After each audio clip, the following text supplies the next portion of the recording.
waxaa soo dhiwaday sawiraantan soo galnay Instagram-ka ku markay waxaan soo dhiganiyo kulli 10 qof baa sawirkii like saaraya marka waa in iska dayo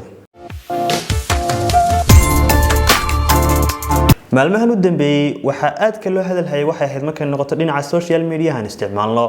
inaad qarin karto inta qof ee love ka saartay sawirka aad soo dhigtay bartaada Instagram-ka waxa dhici kartaba in bartaada Instagram-ka aad sawiro u soo dhigi weydo adigoo ka cabsanaya in haddii aad soo dhigto sawir in dadka saaraya sawirkaaga like amba love ku saaraya ay ahaadaan dad aad u kooban sababtaasna ay noqotay ta aad iskaga daysayba inaad sawir aad soo dhigto haddaba shirkadda Facebook iyadoo ka duulaysa in dadku akoomadooda ku leeyihiin bartooda Instagram-ka ay kor u qaadaan activity-gooda waxay soo kordhisay feature-ka ah inaad qarin karto sawir haddii aad soo dhigto inta qof ee like garaysay sawirkaaga haddaba si aad u furto feature-kan waxaad tagi doontaa sawirka aad u baahan tahay inaad ka qariso inta qof ee love-ka amba like-ta ku saaray sawirkaaga waxaad ku rufan doontaa saddexda calaamad barta kaaga muuqda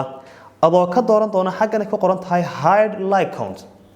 haddii marka aad u baahan tahay inaad dib u furtana iyadana awood baad u leedahay haddaba qaabkii u arki karaan dadku sawiraantaad ka qarisay in la arko like-ta amba love-ka sawirkaasi ayaa waxa uu yahay waxa uu soo tusi doonaa hab ah inuu u soo saaro qof kamida cidii like garaysay sawirkaaga xagga dambana uu ka sii raaciyo waxa soo kala jeeda dad badan oo like gareeyay sawirkan amba aan others oo kale sida kaaga muuqata sawirkan oo kale waxaan rajaynayaa muuqaalkan inaad la wadaagi doonto ood ku mashan gareyn doonto asxaab badan ood ku leedahay barta Instagram-ka kuwaasi oo ogeysiin doonto inay ka faa'iideystaan inay qarin karaan sawiraantay soo dhigayaan bartooda Instagram-ka inta qof ee like garaysay